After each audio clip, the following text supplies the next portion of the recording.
Now at 9, Joplin police arrest a murder suspect after an hours-long standoff.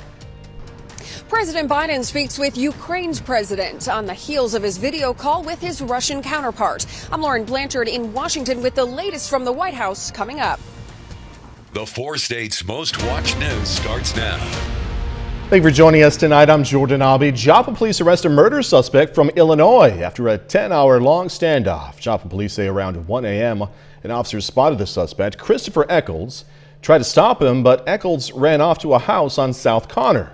Police arrested him at around 11 this morning. Eccles is wanted for murder in Vermilion County, Illinois. Well, the former Holiday Inn in Joplin has sat vacant for several years now. There's been several plans to renovate the building into a new hotel facility, but so far, nothing has panned out, as many of us know. KOM's Chris Warner sat down with Troy Bolander with the city of Joplin to find out what's being done to secure the site and what its future holds. 18. That's the number of times the former Holiday Inn has been on the agenda for the Building Board of Appeals. While it's not unusual for buildings in the city, it does mean that progress isn't really being made at the site, at least not physical progress. We have a couple of name brand hotels that are currently looking at it, but anytime you have a vacant building, it's a liability not only to the city, but the people in that area. Hotel development advisors took control of the property in August of 2020 after the original owner defaulted on a loan. In the presentations to the Building Board of Appeals, the primary concern has been security at the property. Late last year, following an incident resulting in a mayday call from 2 Joplin firefighters, the property was better secured by new fencing and sealing of outside access points. Even then, it's difficult to keep people out of it. Any vacant building in a community is always a risk. You get vagrants and homeless people occupying those facilities, so it needs to be watched closely. In one meeting of the Board of Appeals, the owners noted that after putting up some fencing, vagrants set fire to the boards to burn holes through them to get into the facility.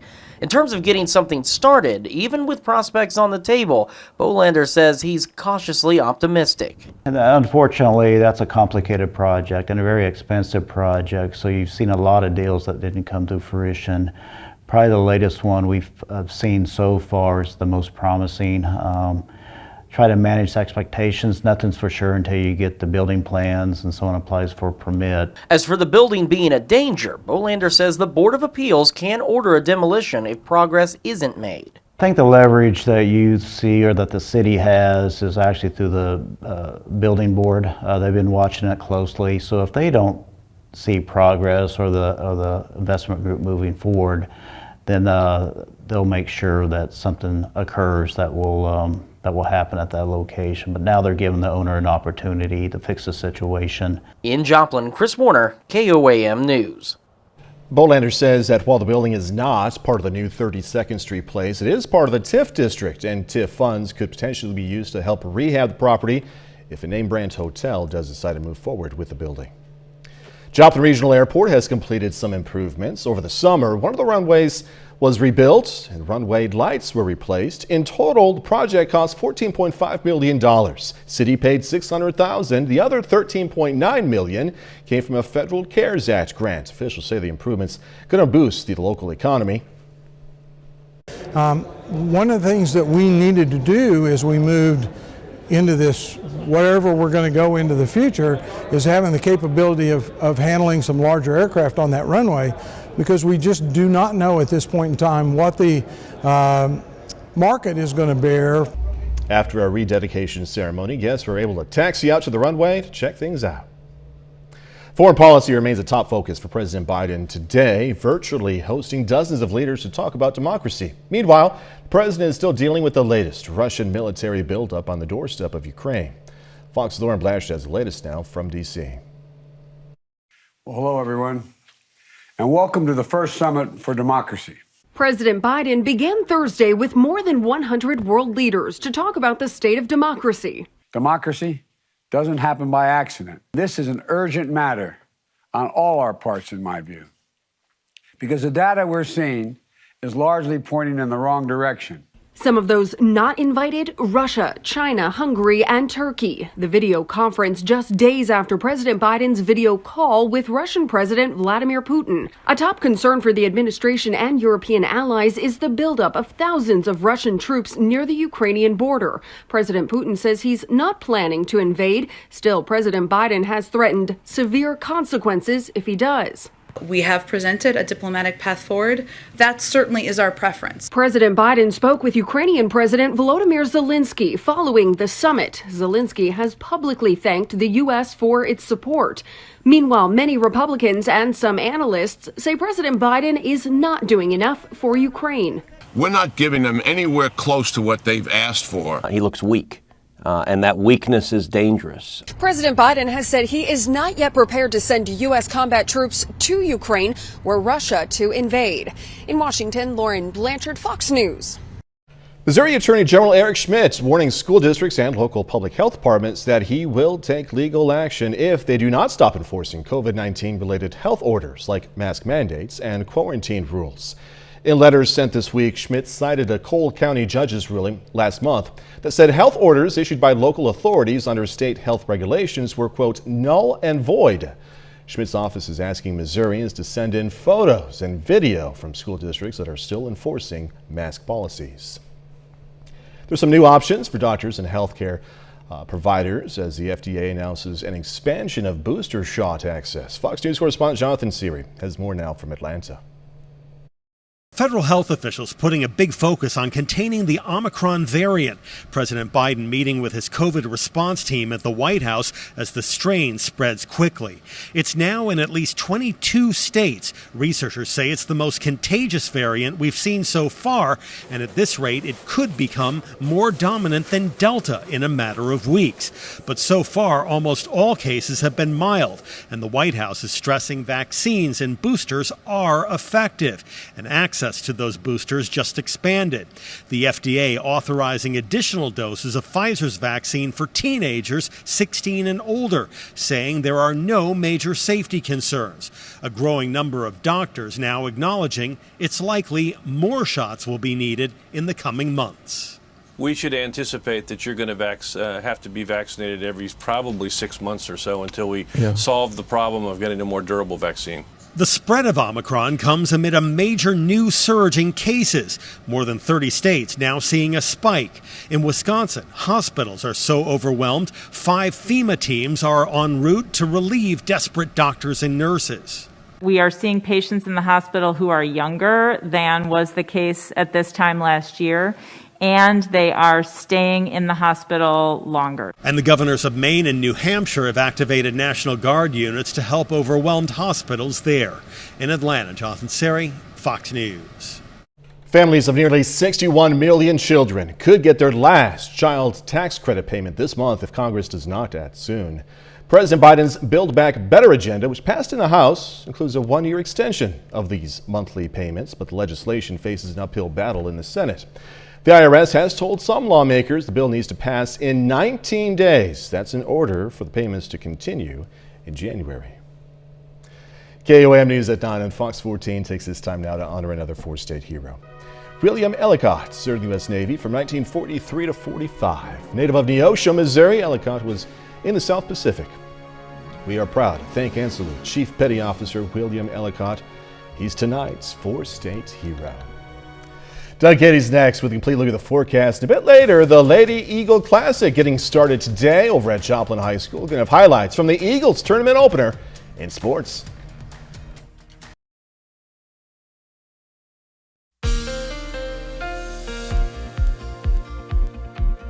Well, it turned out to be a nice Thursday for us today. Temperatures pretty good, all the way up into the upper 60s during the afternoon. Almost 20 degrees above a normal high for this time of the year, and we'll even put a bigger gap in that for us tomorrow. Looks good.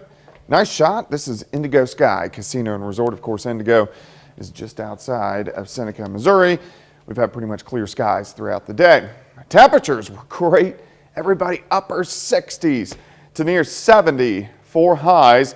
We have dropped back. We're dropping back upper 40s to near 50, but we're really close to our overnight low. We have a warm front just to our south that is ready to push north, and as that occurs, our temperatures are going to start to rise, especially after midnight for us tonight. You can see the winds are starting to crank a little bit out of the south, and that will let our temperature start to climb as we go through the overnight hours. 47, pretty close to our low. Humidity at 83%. We do have some clouds which are starting to increase, especially in our southern counties. That's really going to be the trend tonight. I think by morning we're going to have mostly cloudy skies as we have a developing storm system just to our north and to our west. You can really see the snow starting to get going across parts of Nebraska, and these stretch all the way out into the central parts of the Rockies. And this is the area that needs it. We haven't had a lot of storm systems digging into the deep southwestern parts of the U.S. This is really going to change as we go through the next couple weeks. But this storm system is mainly kind of developing around us. You get the very heavy snow to our north. Here comes our warm front tonight. So all the snow stays across the northern plains. We get a strong cold front tomorrow evening, and then severe weather gets going off to our east. So we mainly just have to deal with the cold front and then a few showers, maybe a few random little thunderstorms. Let's get a closer look, break this down for you tonight. Random showers as this front lifts north, but you can see by morning we're in the upper 50s. A lot of clouds throughout the day. Some showers, maybe a random thunder shower. Late morning into the early afternoon, then these will push on by. Temperatures go right back into the 70s for highs.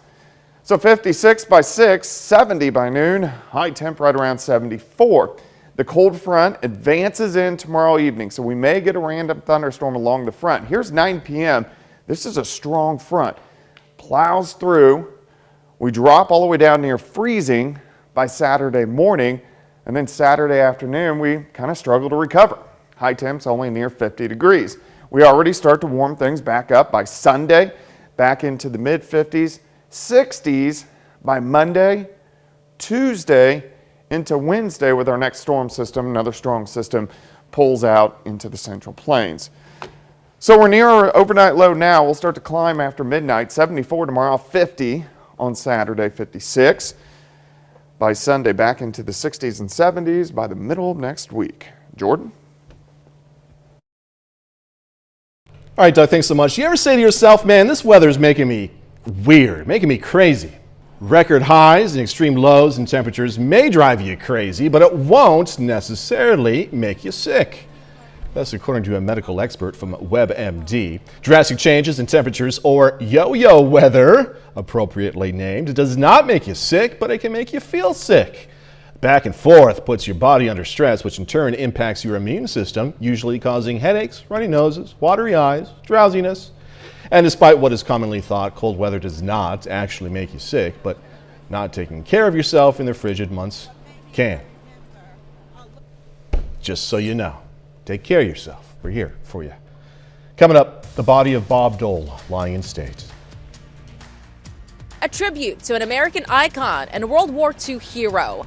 I'm Mallory Rivera in Washington with how the president and congressional leaders are honoring the life of former Senator Bob Dole. Well, the U.S. Army is now awarding additional Purple Hearts to soldiers injured in Iraq by an Iranian missile attack in January of 2020. The attack was launched in response to the U.S. killing powerful Iranian General Qassem Soleimani. A CBS News investigation found only 23 soldiers received a Purple Heart, which is given to soldiers injured by enemy action, though dozens more appeared to qualify. And now the Army has approved an additional 39 awards and is considering more. President Biden and congressional leadership taking a pause today to honor the life of the late Senator Bob Dole. The former presidential candidate and World War II hero will lie in state in the Capitol Rotunda, his former colleagues reflecting on his life of service. Fox's Madeline Rivera has reaction from Washington. A solemn ceremony at the Capitol. Great is thy faithfulness. As the casket of the late Republican Senator Bob Dole was brought to the Rotunda, where his family, former colleagues, and President Biden paid their final tribute. Bob belongs here. He too was a giant of our history, and that's not hyperbole. He died on Sunday at 98 after a battle with stage 4 lung cancer.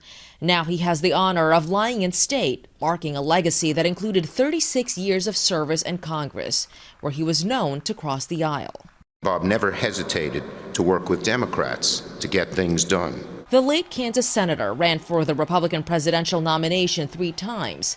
He won it once in 1996, but lost when President Bill Clinton was elected to a second term. He also received 2 Purple Hearts for serving in World War II, where he was hurt trying to help a fellow soldier. The injury left him unable to use his right hand and pushed him to help the disabled. The task ahead is monumental, he said, but I'm confident that there are forces in America ready and willing to meet the challenge. Bob Dole himself was certainly proof of that. After today's ceremony, a funeral will be held Friday at the National Cathedral here in D.C. In Washington, Martha Rivera, Fox News. Next, technology to calm. We all need a little less stress in our lives, and now some toy makers are focusing on making that happen. I'm Eben Brown in Miami. I'll explain straight ahead. New Zealand planning a lifetime smoking ban for anyone born after 2008. A new law is going to make it illegal for anyone now 14 or younger to ever buy a cigarette, even as they get older.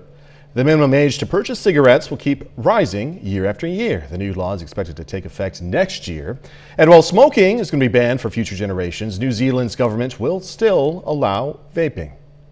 Sunshine may help protect kids and young adults from multiple sclerosis. A new international study found participants who spend an average of 30 minutes to 1 hour outdoors daily had a 52% lower risk of developing MS. Researchers say sunshine can stimulate immune cells that ward off some diseases.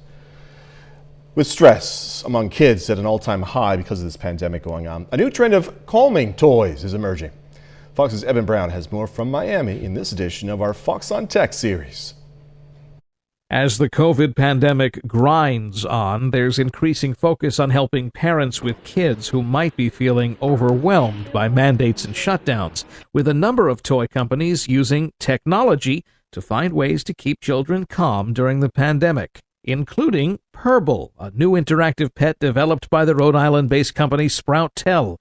It's the first tech toy specifically designed to provide a sense of calm and help children learn to soothe themselves. It kind of came from this question of, could we, using play, help children learn how to keep calm? Purble was designed using therapeutically directed social robotics with a vibrating heartbeat that speeds up or slows down depending on how it's handled. Kids can calm it by petting it and speaking to it softly, and it will sigh and giggle if it's feeling relaxed. There's touch sensors down Purble's back and down Purble's sides that are detecting as we're petting them. There's buttons in Purble's ears that you can squeeze. Purble was named one of Time magazine's best inventions of 2021, and with the American Academy of Pediatrics declaring children's mental health a national emergency, we could be seeing a new trend towards stress-reducing toys in the coming years. That's really what facilitates this interaction that helps people find, moments of calm, moments of comfort when they might be overwhelmed. Now, according to the Committee for Children, which helped develop Purble, 73% of parents say their child experienced some form of emotional distress during the pandemic. In Miami, Eben Brown, Fox News. It's a big deal giving man's best friend a name. Gonna find out which dog names were the most popular of 2021. All right, yeah, Christmas isn't here yet, but around this time of year, we start seeing the news stories talking about the big things of this year, right?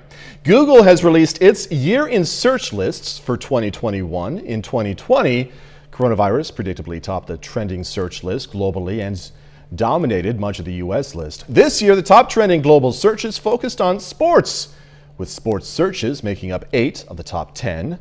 World Cup cricket matches ruled the list. The NBA ranked number 4 and topped the U.S. list. The late rapper DMX and the Korean Netflix show Squid Game also made the global and U.S. lists. In the U.S., politics and finance also made the top 10. 2021 was a big year for dog lovers. Here's some of the top names owners chose for their newest family member, and they are family members, right? Rover, an online marketplace, has compiled a list of the year's most popular dog names. The top female names included Bella, coming in at the number 1 spot for yet another year, followed by Luna, Lucy, Daisy, and Zoe. Top 5 male dog names were Max, Charlie, Cooper, with Buddy and Milo finishing out the top 5. Names that did not make the top 5 list but grew in popularity were Fauci, COVID, and Zoom. Fauci first landed on Rover's list in 2020 and grew 270% during the past year.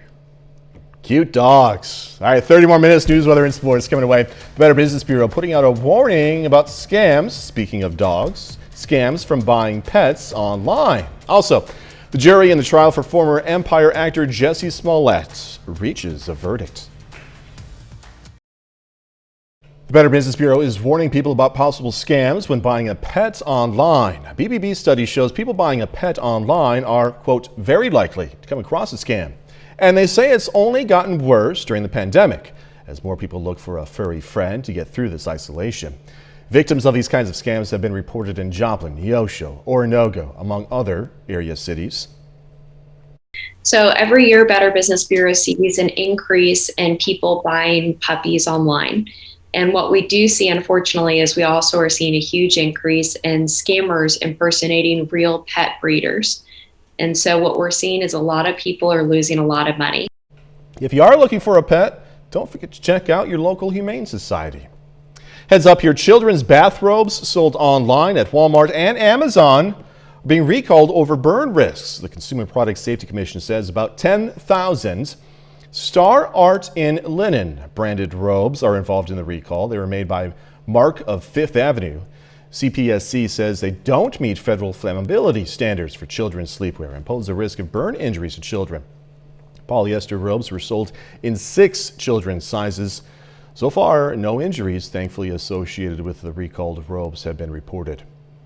Casinos here in the U.S. are breaking records. The American Gaming Association says casinos have won more money this year than ever before, taking in more than $44 billion through October, blowing past 2019's record of $43 billion. In-person gambling continued to drive the industry's recovery, with brick-and-mortar activity generating a little under $4 billion.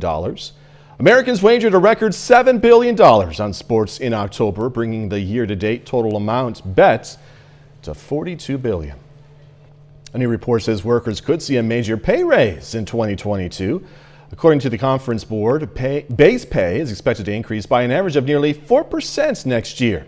Almost half of the employers cited the need to raise wages to attract workers within a tight labor market, and 39% of employers cited inflation as the reason for the boost in pay. Jury in Chicago has reached a guilty verdict in the trial of actor Jussie Smollett. He was charged with 6 felony counts of disorderly conduct, accused of lying to police, staging a hate crime attack on himself.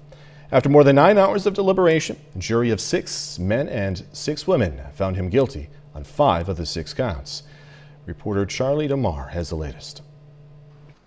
Jurors found former Empire actor Jussie Smollett guilty in connection with the 2019 incident in which he claimed he was the victim of a hate crime. Prosecutors had argued Smollett, who was gay and black, hired 2 brothers, Abel and Ola Osundaro, to stage the anti-gay racist attack in order to get publicity.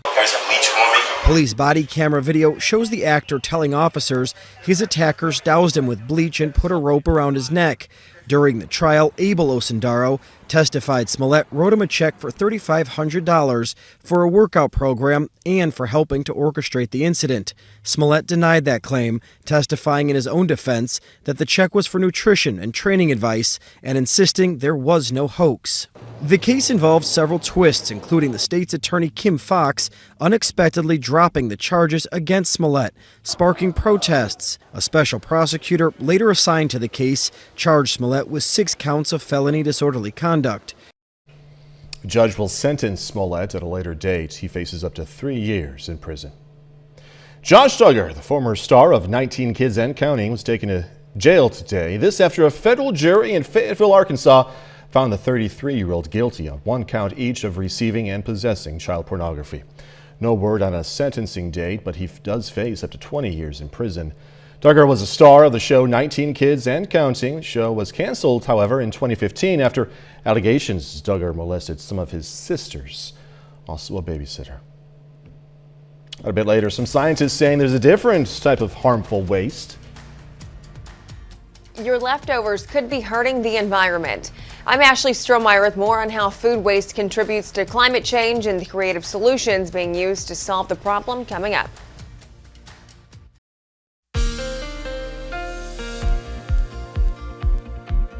Well, it turned out to be a nice Thursday for us today. Temperatures pretty good all the way up into the upper 60s during the afternoon, almost 20 degrees above a normal high for this time of the year, and we'll even put a bigger gap in that for us tomorrow. Looks good. Nice shot. This is Indigo Sky Casino and Resort. Of course, Indigo is just outside of Seneca, Missouri. We've had pretty much clear skies throughout the day. Temperatures were great. Everybody upper 60s to near 70 for highs. We have dropped back. We're dropping back upper 40s to near 50, but we're really close to our overnight low. We have a warm front just to our south that is ready to push north, and as that occurs, our temperatures are going to start to rise, especially after midnight for us tonight. You can see the winds are starting to crank a little bit out of the south, and that will let our temperature start to climb as we go through the overnight hours. 47, pretty close to our low.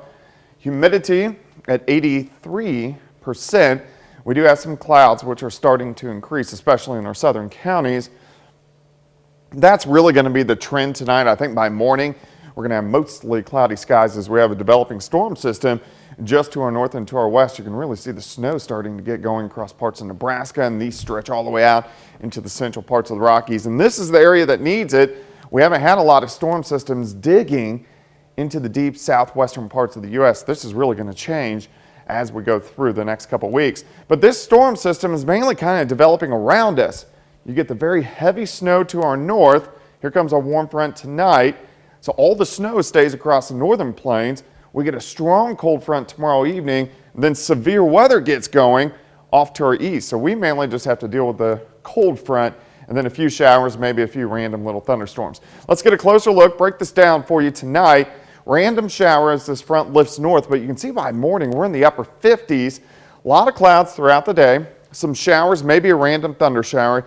Late morning into the early afternoon, then these will push on by. Temperatures go right back into the 70s for highs. So 56 by 6, 70 by noon, high temp right around 74.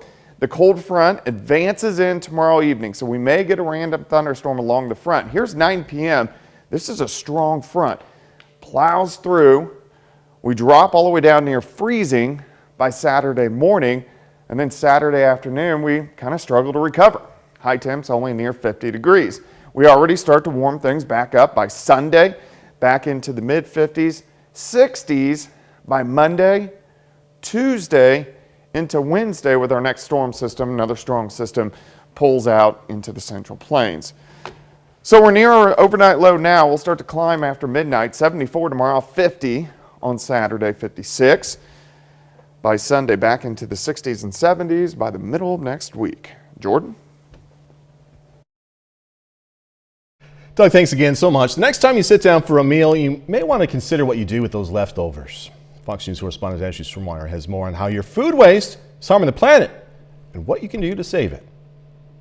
About 40% of the entire U.S. food supply goes to waste every year, with the leftovers winding up in landfills to rot. And as food products decay, they release harmful methane gas, which breaks down the ozone layer, contributing to climate change. But with food waste making up 15% of our country's methane gas emissions, environmentalists say a possible solution could be mandatory food recycling laws. It's really easy. I mean, all you're changing is where you're throwing things. It's just another bin. Starting next year, cities across California are supposed to establish programs where residents will be required to throw food scraps into special bins instead of the trash.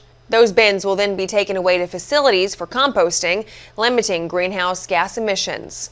It means that we just don't bury and forget about it. We're actually taking responsibility and not leaving it for a next generation to do something. The compost can then be added to soil, helping provide nutrients for new crops to grow. I think this is a good way we can really just tell the story of food and the fact that we really need to do what's called closing the loop. It's really, the food comes from the land and we really should be returning that back to the land. California isn't alone. Vermont has a universal recycling law banning food scraps from landfills.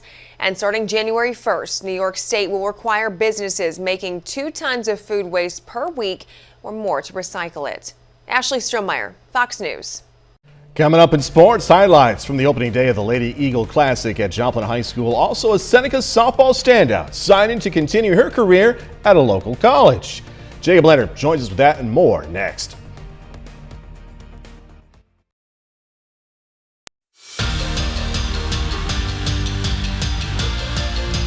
Today is the opening day of the Lady Eagle Classic at Joplin High School. There are 4 games on the schedule today, with the tournament host Eagles getting things started against Blue Valley West. Joplin is 4-1 through their first 5 games. Check it out, the whole student body out of school early to watch this one.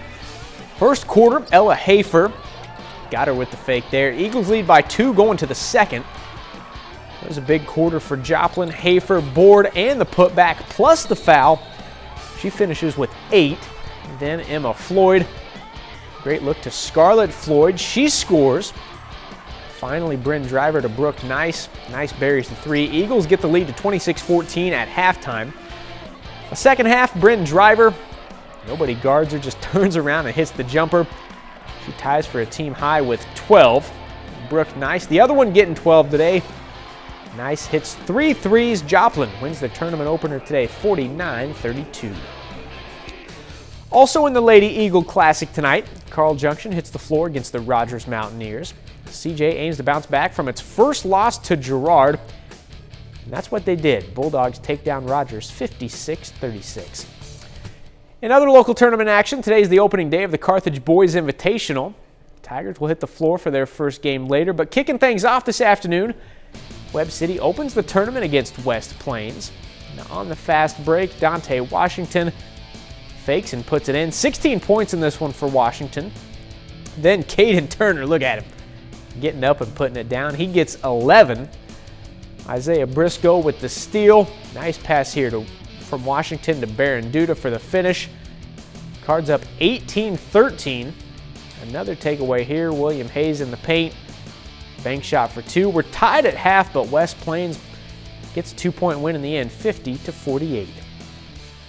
Well, today's a big day for Seneca High School senior Hunter Beard. Beard signs today to continue her softball career at the college level. Beard is staying in Southwest Missouri, signing today to join the softball program at Cotty College in Nevada. She's a 4-time varsity letter winner for Seneca, earning all conference, all district, and all region honors.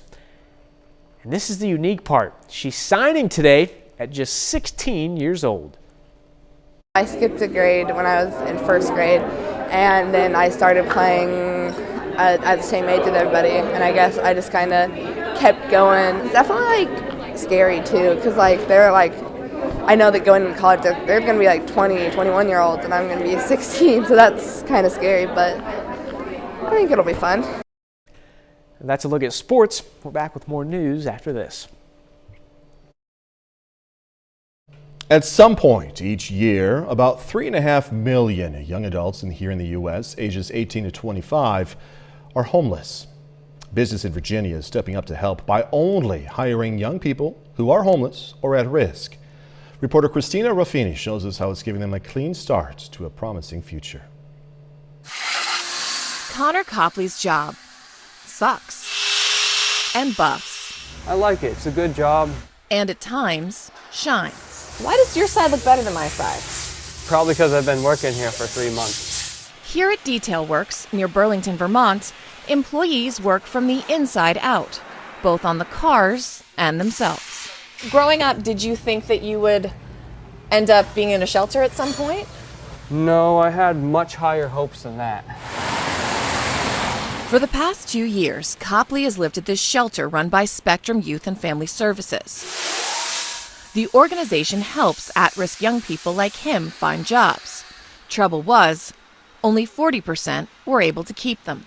They don't know how to show up at work on time. They don't know how to work as part of a team. They don't know how to dress for work. So Executive Director Mark Redmond decided to launch an in-house business to teach participants some of the life skills they might have missed along the way. We had 26 different ideas. What were some of the ideas? Burlington's 50th coffee shop, which we don't really need. Burlington's 15th thrift store, which we don't really need. And somebody mentioned car detailing. 3 years later, Detail Works, led by 2 former corrections officers, is really working. There's so many jobs you're like, did I really accomplish something today? Here you know you accomplished something. The hands-on approach appeals to Josh Moran, who says he struggles with anxiety and depression. Basically, you wax on and wax Do you off. you really actually wax on? Yeah, wax you off? really wax on there. A year here landed him a higher-paying job at FedEx, but... And I did not like it. It was just too robotic for me, and I have a lot of ADHD, so like, just sitting in one spot, you know, taking out the package, just putting them in their cages was just... So he came back. They called, and they're like, yeah, we really want you back. 86% of the program's participants stay here at least 90 days. Oh, 84. And many go on to other jobs. I built up a lot of good work ethic, and I'm getting my stuff in order. Does that make you feel good about yourself? Very. Gives me hope. The rest, as they say, is in the detail. Awesome story. All right, got some news about the fourth and final movie in the Hotel Transylvania series, Hollywood Nation, coming your way. A beloved quiz show keeps its hosts and popular monsters reunite for another adventure. Fox's Ashley Dvorkin has the latest from the Hollywood Nation. This could change the world. South Park's next COVID special, Drac Transforms, and Jeopardy makes an announcement in the Hollywood Nation. Anything can happen in Final Jeopardy. Good news for Mayim Bialik and Ken Jennings. The duo will continue quizzing contestants on Jeopardy into the new year. Show producers announced Bialik and Jennings will continue to share hosting duties through the end of the 38th season, which wraps July 29th, 2022. Hey Drac, what's up? Drac and the pack remind fans they'll be back for an all-new adventure in the new year.